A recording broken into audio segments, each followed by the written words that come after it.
وہ نماز میں خشوع کرتے ہیں، وضو کرتے ہیں. نماز ہم بھی پڑھتے ہیں. ڈھیر سارے لوگ ہیں جن کا یہ مطالبہ ہے کہ میرا نماز میں دل ہی نہیں لگتا. پہلی بات تو یہ ہے کہ دل نہ بھی لگے تو نماز پھر بھی پڑھنی ہے. اور دوسری بات یہ ہے کہ دل لگانے کو بھی تو کچھ انسان کے پاس چیزیں ہونی چاہیے نا، کوئی ضروریات ہوتی ہیں. سب سے پہلی بات یہ کہ مسئلہ نماز کا نہیں، مسئلہ اہمیت کا ہے. آپ نے اللہ تبارک و تعالیٰ کی ذات کی، رب کریم کے جلالت کی جتنی زیادہ اہمیت اپنے دل میں محسوس کر لی، اتنا ہی نماز کی طرف توجہ آپ کی بڑھ جائے گی. آپ سادی سی مثال ہے، غور کر لیں. جتنا آپ اپنے استاد کو پروٹوکول دیتے ہیں، جتنی عزت کرتے ہیں، اتنا ہی وقت پہ آپ ان کے پاس پہنچ بھی جاتے ہیں. اگر آپ کے دل میں اہمیت نہیں ہے تو آپ ٹال دیں گے. اور جس استاد کی اہمیت ہے اس کے فون کی گھنٹی بجتے ہی فون بھی اٹھایا جائے گا، اور بات پوری مکمل بھی نہیں ہوگی تو کہا جائے گا جیسے آپ کہیں گے. اور جو وقت وہ دیں گے ان سے 10 منٹ پہلے پہنچنے کی کوشش بھی کی جائے گی. بس سمجھ لیں دل لگنے نہ لگنے کا مسئلہ نہیں، اہمیت کا مسئلہ ہے. آپ جتنی اپنے مالک کی بارگاہ کی اہمیت سمجھ لیں گے اتنا ہی وقت پہ مسجد آئیں گے، اتنا ہی شوق سے نماز پڑھیں گے. دوسری بات، نماز کے ترجمے پہ غور کریں. آپ یقین کریں اگر نماز کا ترجمہ ہمیں آ جائے نا تو ہمیں تو یوں لگے کہ ہم تو اپنے مالک کی بارگاہ میں عرض و معروض کرنے حاضر ہوئے ہیں. یہ سورہ فاتحہ ہی دیکھ لیں آپ. حضور فرماتے ہیں، رب فرماتا ہے سورۃ فاتحہ آدھی میری ہے آدھی میرے بندے کی ہے. جب اس نے کہا الحمدللہ رب العالمین الرحمن الرحیم مالک یوم الدین ایاک نعبد و ایاک نستعین، جب یہاں تک وہ لفظ کہتا ہے تو یہ حصہ میرا تھا. اس نے اپنے رب کی تعریف کی، اور جب کہا نا اس نے اہدنا الصراط المستقیم، اب بندے نے التجائیں شروع کر دی. اس نے کہا کہ مالک بھی تو ہے، رحمان بھی تو ہے، رحیم بھی تو ہے، عبادت بھی تیری کرتے ہیں تو مدد بھی تو تجھی سے مانگنی ہے نا. اب مہربانی فرمانا اہدنا الصراط المستقیم، ہمیں سیدھا راستہ دکھا دے. صراط الذین انعمت علیہم، ان لوگوں کا راستہ دکھانا جن پر تو نے انعام کیا ہے.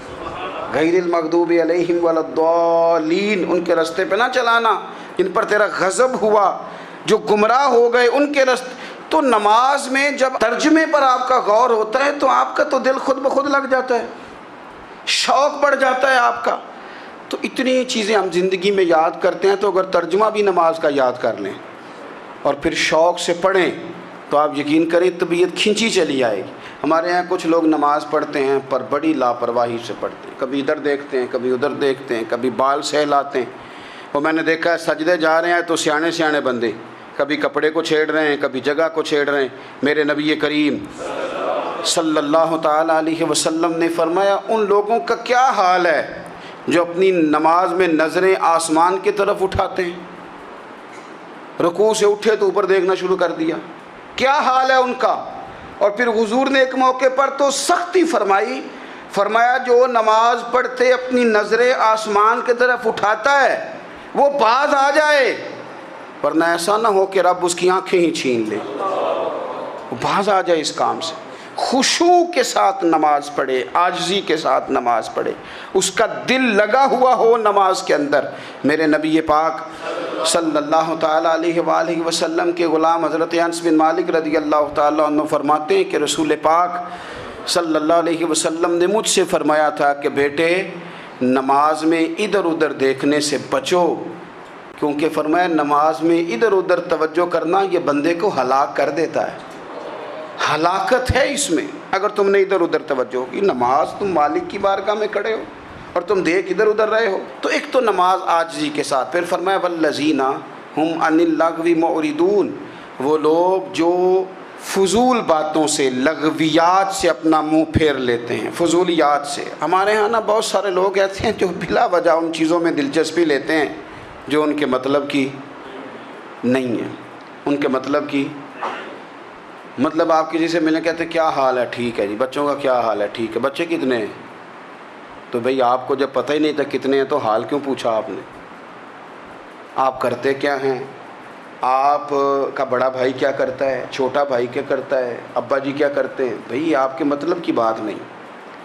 آپ مطلب کی، مقصد کی بات کریں. بے مقصد باتوں میں الجھنے کی ضرورت نہیں ہے۔ دیکھیں، اپنا ادارہ میں چلاتا ہوں، اپنا گھر آپ چلاتے ہیں، اپنی ڈیوٹی آپ کرتے ہیں، آپ کو زیادہ بہتر پتہ ہے کہ آپ اپنا گھر کیسے چلا رہے ہیں، مجھے زیادہ بہتر پتہ ہے کہ میں مدرسہ مسجد، مجھے زیادہ بہتر پتہ ہے اس کے اندر کون سی اصطلاح کس طرح کرنی ہے، یہ مجھ سے زیادہ بہتر کوئی بندہ جانتا نہیں۔ اب ہم کیا کرتے ہیں، جب ہم دوسرے کے کام میں مداخلت کرتے ہیں تو دو نقصان ہوتے ہیں، ایک تو اس کے ساتھ ہمارا رائے کا اختلاف ہو جاتا ہے، اور دوسرا ہمارے اپنے بہت سارے کام رہ جاتے ہیں، کیونکہ ہماری توجہ ہی دوسرے کی جانب تھی، اپنے بڑے سارے کام رہ جاتے ہیں۔ اس لیے بہت ساری ایسی چیزیں ہیں جن میں بلا وجہ کوئی مقصد نہیں۔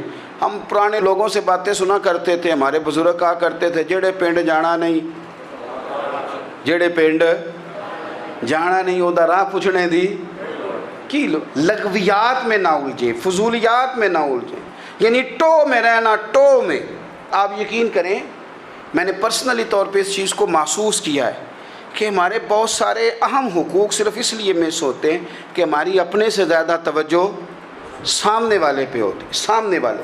میں نے دیکھا بڑے بڑے عجیب سوال اور بڑے بڑے انوکھے سوال، مطلب یہ کہ اتنی لمبی چوڑی، اور لوگوں کو بڑا پتہ ہوتا ہے یہ فلاں آدمی جو ہے اس کے بچے کتنے ہیں، وہ بیاہ کہاں پہ ہیں، کس کس علاقے میں ان کی شادیاں ہوئی ہیں۔ اتنی تفصیلات کی ہمیں ضرورت نہیں ہے، ہم سے تو ہمارے بارے میں پوچھا جائے گا، تو ہمیں اپنا معاملہ بڑا صاف ستھرا۔